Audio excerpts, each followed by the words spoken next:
A family's gut-wrenching grief. A mother inconsolable. Hundreds gathered at the Broadway apartment building where Carol Flaz was last seen Saturday morning. The 37-year-old mother of two went missing after she took out the trash. Carol's mom says it was her granddaughter who sounded the alarm. As family members contend with gut-wrenching emotions, investigators are still piecing together exactly what happened. The DA says Carol was last seen on surveillance video making the sign of a cross as she entered Montero's apartment, but was never seen coming out.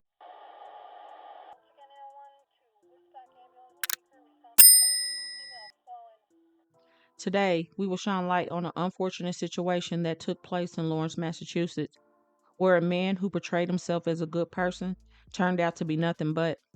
When a Dominican woman turned up missing from the Loft 550 where she had lived for years, her family quickly knew something was tremendously wrong.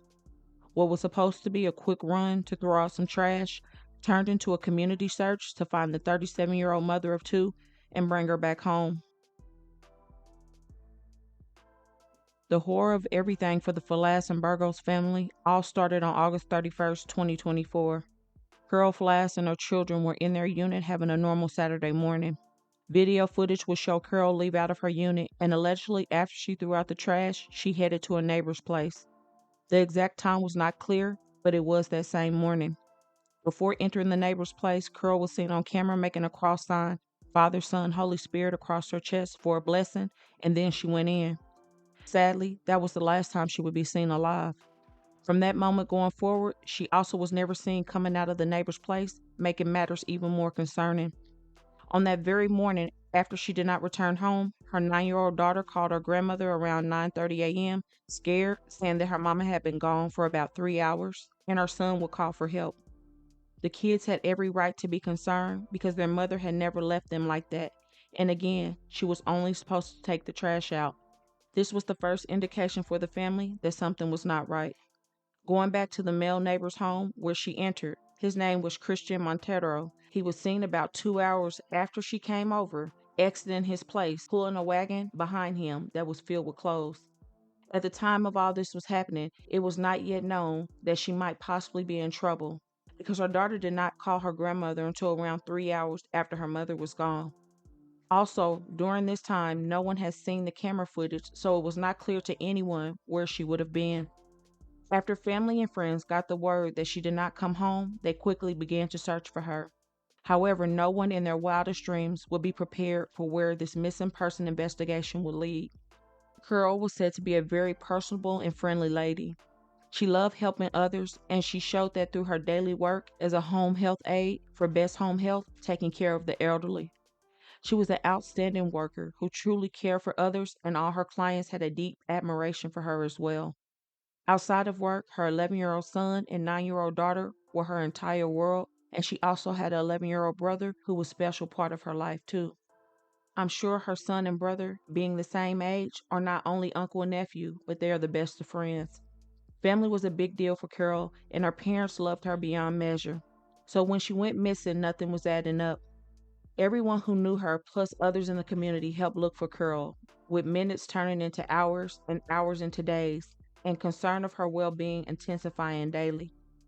During these search parties, the same neighbor whose place she went to that Saturday morning, Cristian, was also a part of the search parties to find the mother of two. Again, at this time, no one knew that she had gone to his place that Saturday morning, as authorities had not yet seen the building's video surveillance. So Cristian put up the missing person flyer on his social media and was also outside with the family, being hands-on to help find her.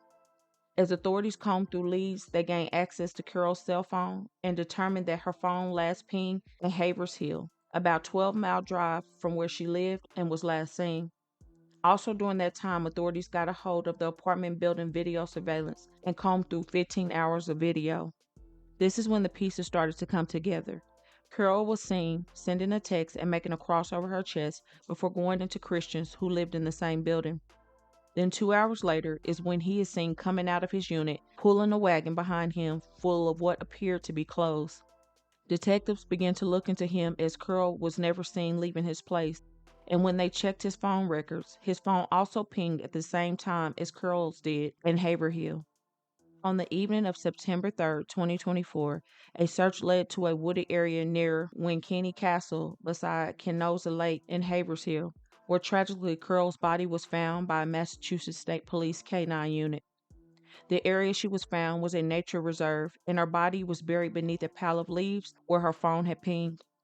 Throughout the entire investigation, it was determined that Cristian had been intimidating witnesses and misleading the investigation. Cristian initially told officers he left his apartment to go to the barbershop that Saturday morning when Carol went missing, but city cameras show he wasn't there, and cell phone data shows him in Haverhill at the same time. Law officials ultimately arrested him in connection with the case and is currently facing charges of witness intimidation and misleading investigators. Authorities expect to upgrade the charges to unalive pending autopsy reports. In the first initial court hearing, the judge ordered him held without bail, and he will return to court on September 11th for a dangerousness hearing. New evidence, but not many answers yet, as a Lawrence man is charged in connection with his neighbor's death. Now, he's not charged with her, but the DA says that's only a matter of time. This suspect actually joined a vigil and a search for the victim before her body was found. WBZ's Christina Rex shows us some of the evidence the police say links him to the victim's death.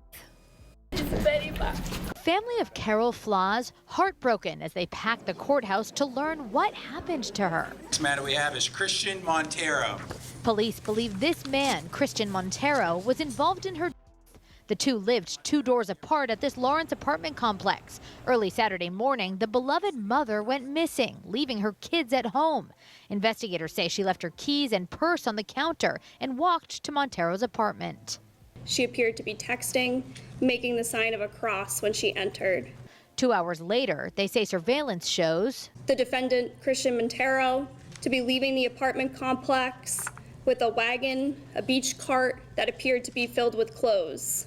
At the same time, Carol's phone moves in the direction of Haverhill, where her body was found Tuesday night in the woods. All those 4 days she was missing, many people held out hope that she would be found safe, and now that reality is no more. The alleged suspect, who will most likely be charged for her unaliving, not only took a mother away from her kids forever, but he took himself away from his daughters forever. This man is a girl dad, and on social media he appears to adore his kids, and I assume he would not want something so tragic to happen to them. I'm sure we all know what the autopsy will probably show, and she also probably tried to turn him down many times. The moment she gave in to get to know him and let her guard down, he decided to take something that did not belong to him, of pure lust. I'm sure she sensed something off about him. That is why she signed the cross over her chest before entering. He knew there were cameras and that he would be caught, but that did not stop his dark desire to have her at all costs. Whatever happened behind those walls makes me sick to think about, and my heart breaks for all her loved ones. She came here from the DR, and I'm sure she wanted to make a great life for her kids, and now all that has been snatched away by a person who committed an evil act. I believe that he plotted on her for the longest, and he premeditated what he was going to do. Let me know your thoughts and if you think the same thing.